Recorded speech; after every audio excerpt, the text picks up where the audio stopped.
very much, Sean. Thank you very much. Let's give Sean a round of applause for organizing this. This is the alchemy behind creating and promoting buzzworthy events. And if you know anything about alchemy, it's a little bit of science, a little bit of art. There's a little bit of magic in it. So, there's not necessarily one formula that fits all to build the kind of buzz, the kind of promotional momentum that creates a great event.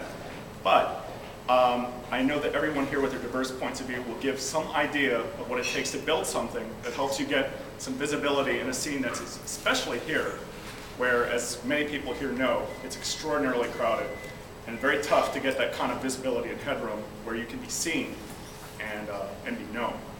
But let's get things started I'd like to do some introductions. BiBi, if we can start with you. Tell us a little bit about yourself.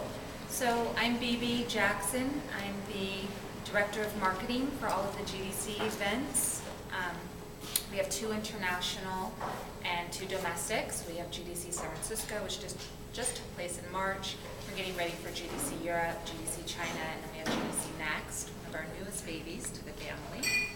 I also work with 2 of our online products, Gama Sutra and Vault. And then I'm on the advisory of Tech Marketing 360, a new event that's been launched by UVM. I think that's pretty much me in a nutshell in terms of events and marketing. That's a great portfolio. Very good. Hi. Shirley. I'm Shirley Lin. I run events. I think that's mainly why Paul invited me to come to this panel. So I run events for the past 3.5 years. It's very much focused on startup, early stage startups. So it's a strong community. We've been growing into a very global community, and it's called 800 Birds. And we have obviously grown over 800 birds now. We have probably close to 1,800 people on Facebook. I usually don't do any marketing on 800 birds, so it's totally organic growth. My day job is I work with this iConsole.tv. We build Android-based console, a game console, so it's a very disruptive technology. I am also advising a company from China and the general managers here. I'm doing mobile monetization and user acquisition. So I'm responsible for the global expansion. Aside from that, I advise a few other internet mobile startups as well. Very honored. Peter? My name is Peter Mullen. I'm an independent business developer. I occupy kind of an interesting place here in the Valley in that one of my primary sources of developing relationships, developing leads, and building my contact base is going to events. I go to a lot of events. I go to between 10 to 15 a week. And that's consistent even through the weekends. I love going to hackathons. So I find that just face-to-face interaction is kind of the best way to kind of initiate and build and sustain and nurture relationships, which can then take you in a lot of different directions. I do independent business development work for several startups. One of them is Bizzabo. It's a mobile event app platform service which has developed quite a following here in the tech industry as well as a number of other events around the world. I also do consulting work for various events, mostly with independents. A lot of the big players already kind of have what they need, but a lot of the bigger event companies that are coming in from around the world and trying to establish a presence here in the Bay Area kind of look me up now and to kind of get a lay of the land and figure out who's on first and things like that. So I have a lot of different perspectives on what it takes to be successful to an event, and I get involved in quite a bit of them. So I think that's a big reason why Paul asked me to be here. And like Shirley, I'm definitely honored to be here. Hopefully you'll like what Ben has to say. Yeah, what comes So that brings us to Ben with the red stripe. That's right. Hi, I'm Ben. I'm Peter's dad, if you can't tell. I'm old enough to be his dad. But let's see, what's relevant about me this time? I've gone and done a lot of shit and pissed off a lot of people over the last couple of years. A lot of people. Used to be a journalist at Mashable, switched over to investing. But what's relevant here is that I'm coming out with a book next year called Captivology, The Science of Capturing People's Attention. It is about the science and psychology of attention, why we pay attention to certain people, products, companies, and ideas, and how to capture, maintain, and grow attention. And I literally just finished the book about 2 weeks ago, and I'm just coming out of my shell because all I did for about 6 months was hide in a room with no sunlight and feel guilty every time I walked away from my computer for more than 5 minutes. I am sure that I have lifelong health effects and problems as a result, but it was worth it because it is the most fascinating topic ever. So I'm starting to just try to help people with how do you capture attention from the momentary reaction to long-term interest. And this is what I found is a theme of everywhere from, not just events, but startups or dating or entertainment. How do you become a star? How do you build a following for your art? How do you get people to pay attention to your company, to your ideas? How do you get people to be attendees? How do you get people to come back? And these are the kind of things I explored throughout my book and throughout my research. I interviewed more than 50 different researchers, psychologists, PhDs, along with what I call the masters of attention. So I interviewed, for example, what I consider the greatest of the game designers, Mr. Shigeru Miyamoto, the creator of Mario and Zelda. I interviewed Sheryl Sandberg, Steven Soderbergh, Adrian Grenier from Entourage, people behind the Spice campaign. It was an extensive list to understand what attention is and how it works. Ben, thank you very much. I think we got about the same color of tan right now. I think we've both been spending too much time He's indoors. much paler. This I'm going to start sitting on my roof with a towel and start soaking sun. The next time you see me, I will be red as a, what's really red? Red as a red lobster. There we go. Red as a lobster and a tomato combined. Red as your red stripe. There we go. And bring it back to me. I am your humble host. I am Paul Philleo. I am the contributing editor for Events for Gamers. And I've had some experience with a number of different conferences with the Login Conference, Mobile Gaming USA. And in fact, I'll be emceeing the Login Conference tomorrow here in San Francisco. So starting with the conferences, I would just like to go really high level here. And just, I'd like you to tell me, each of you, to tell me what your favorite event or conference is, not your own, and why you liked it. What attracted you to them?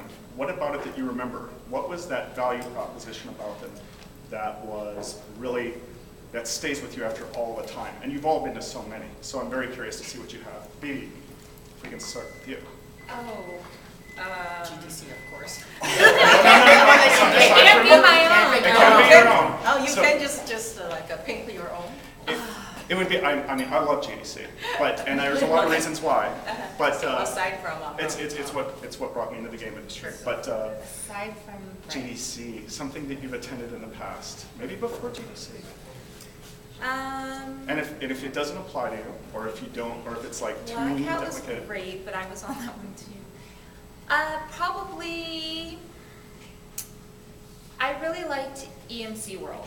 Okay, what was good about it? What did they do right, and why is it staying with you? What about it stays with you to this day? Even though I'm not into big data Sure. so much, or cloud and all of those things, Okay.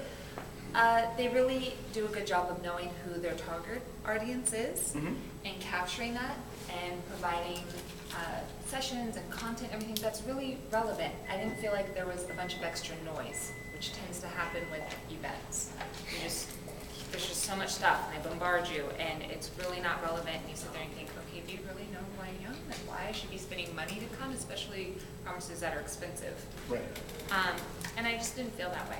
So it's focused content for you. It was definitely focused, and then being on site, it was a good time. You could tell the company that put it on enjoyed putting it on. The worst is in going to an event and you can feel the pain that they went through to make it happen. Well, that's a surefire way to kill the promotional, the buzz value of it. If even the organizers look like they'd rather be folding socks somewhere. So, so that definitely makes, you got that. So I like that, and I feel like they fit their venue. This one was in Vegas, and Vegas is a tough place to pull off for an event, and you certainly are competing with a lot of extra stuff going on outside of there, so you can easily lose your audience. But they fit into the size of where they decided to hold it, and just the amount of interactive space that they had. It was also appropriate and complemented what their messaging was for the year. For that. Very cool. Shirley, what would you add to that? Google I/O.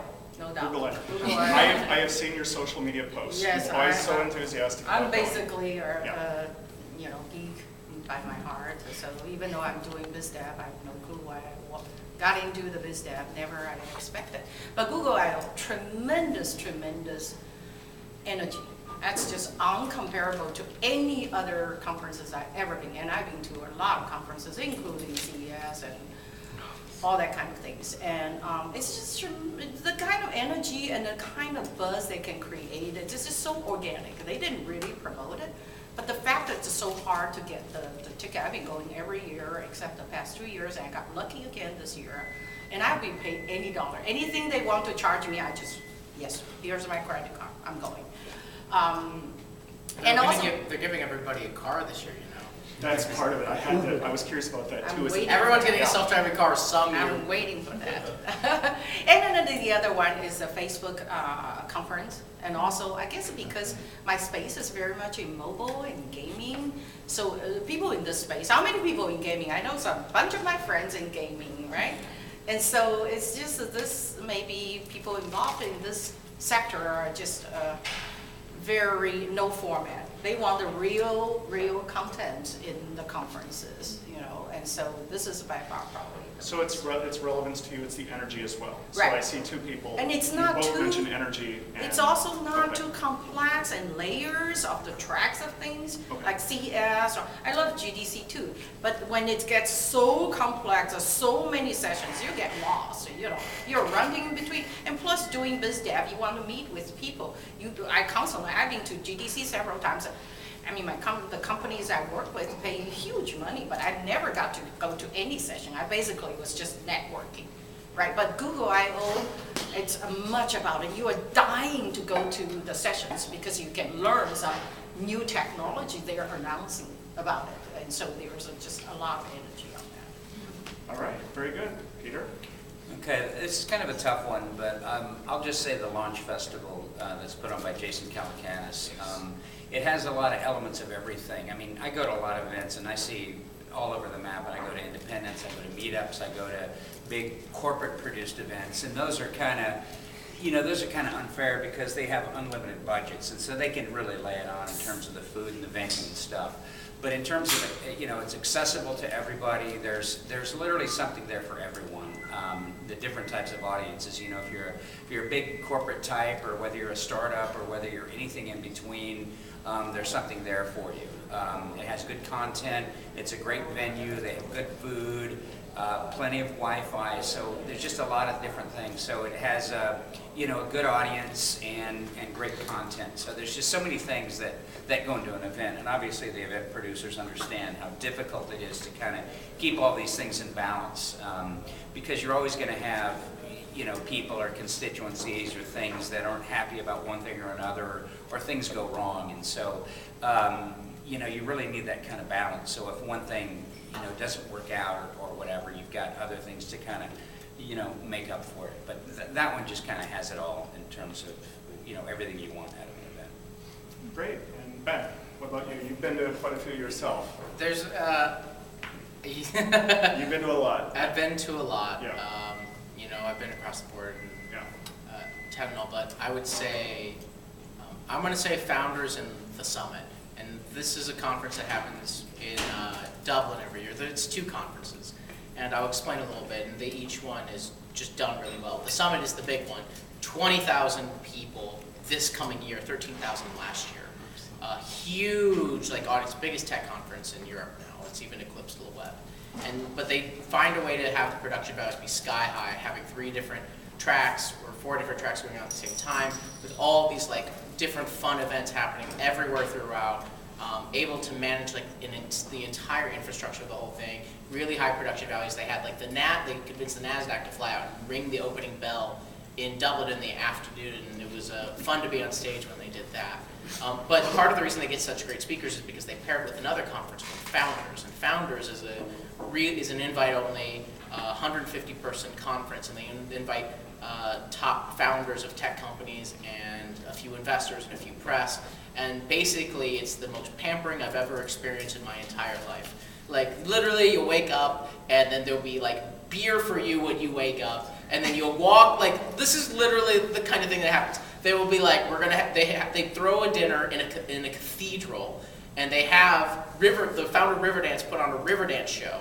And you're sitting at a table with Elon Musk and Bono, and you're like, what the hell have I done with my life to deserve this? But partly because of that, it's just amazing. The food's amazing, the production values are amazing. What they do really well is they tie in those speakers to speak at the summit, and so that conference really benefits by having these founders there, and the founders really benefit by being there, and it all just works really well. And I just can't believe that they can put on 2 events at once in the span of 6 days. So. Okay, so I'm hearing something about high production values, accessibility, and high energy and content.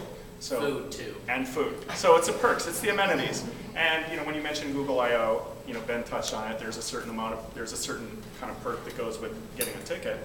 So Yeah. Also, Google I/O is, I've never been to a conference that the keynote session, 2 hours, starting at 9 o'clock, and people will be lining up, several thousand.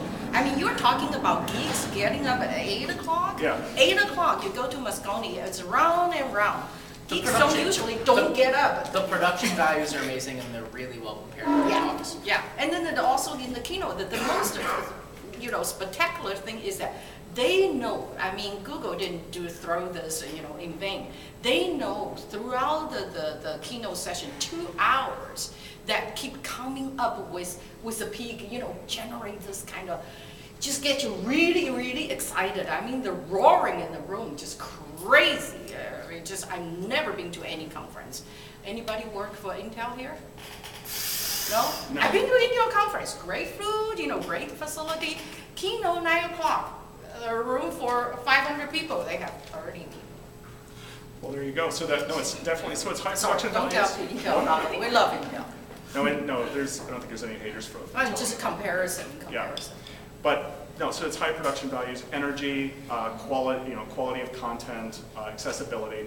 So, which is a sign that this is in fact alchemy. There is a mix of different virtues and values that everyone here, is interested in, and you all represent different segments of the business. But you've all been exposed to conference and event attending and building in different ways. So this is why it's important to be able to pick up and use the elements that are strongest for each of you.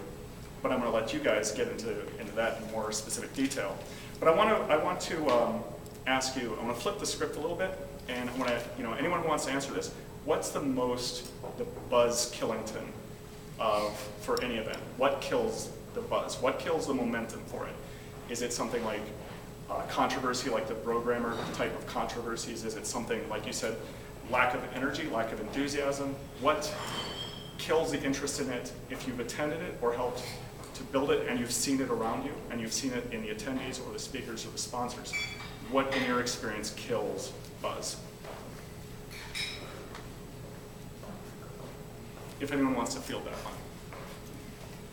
I'll just quickly say that one of my pet peeves is you go to an event and they have no Wi-Fi or crappy Wi-Fi.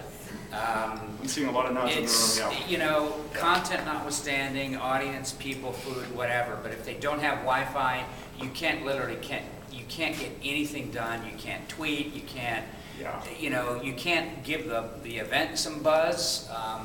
You can't, cheat and do your email, whatever, while the break's going on, whatever. So, I mean, for the event promoters out there, spend the money. It's expensive to just upgrade the Wi-Fi, for the particular venue. But that's it. That's the biggest buzzkill. So do we have consensus on that one? Other people, other folks here, do you guys agree with that? I think it's the content, and it depends. Some big conferences, there are different things. I never had something that totally kills me. But in terms of the keynote speech, I can't stand the one. And then I saw that kills just the energy in the room. Just everybody, they lost everybody. It's to have a big company CEO who's basically a talking head. And just the speaker from the PPT has no energy, but he's, well-built, CEO type, for 50 damn minutes, okay? And it just drives you up to the wall because there's no value in there, and you just want to get the hell out of the room, But then you have some some really good, big conferences, obviously they have sessions, and so you kind of make it up by going to some interesting sessions. So again, contents, but I didn't ever have anything that just killed everything for me. You have some sessions more interesting, have some sessions that's less interesting. But GDCs is, there was 1 year I actually was able to make to some of the sessions. Just great content. I enjoyed the talk. It was just a great quality of something. Yeah, we don't have keynote. I feel like in putting on so many events, and for us, I just noticed what will immediately kill the buzz is how we engage from the very get-go. What is the user's experience? Do we send them an email and they already registered and we're sending them one like encouraging them to register? That is not a good sign. When they show up and they want to check in, we need to make sure it's as user-friendly as possible, that their badge is ready to go, that we know exactly, what kind of pass they have, and you're prepared to say, before they even get on site, you send a reminder email saying, hey, thanks so much, can't wait to see you at the event, you have an all-access pass, be sure to check out this in the show, or this in the session, or this particular content, because you have special access to it. Those kind of things, especially when we have ones that have limited seating, to really remind them and help them have the best experience possible. And if you're not helping your attendees have a good experience, then, really? Are they going to do it themselves? Maybe, some will, but that's part of your job. I feel like putting on the event is, if you're going to have an app, make sure the freaking app works. How frustrating is it to then download this app and you can't do a schedule builder, or you can't find certain sessions, or you can't filter, speakers alphabetically. I mean, just certain little things like that, which seem small, but they can really impact. And then if people are tweeting bad things before they even get to the event, they're going in with a bad attitude, and they will rip you apart. They will find everything wrong with you, from cold coffee to not enough coffee to whatever.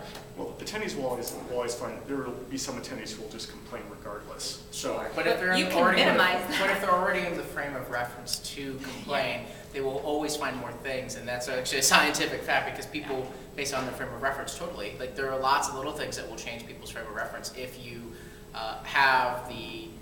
if you bombard them with too much stuff throughout the day. Actually, decision making, we go through a thing called decision fatigue, and we become much more unable. We make bad decisions, and we make decisions that are in the negative later out throughout the day.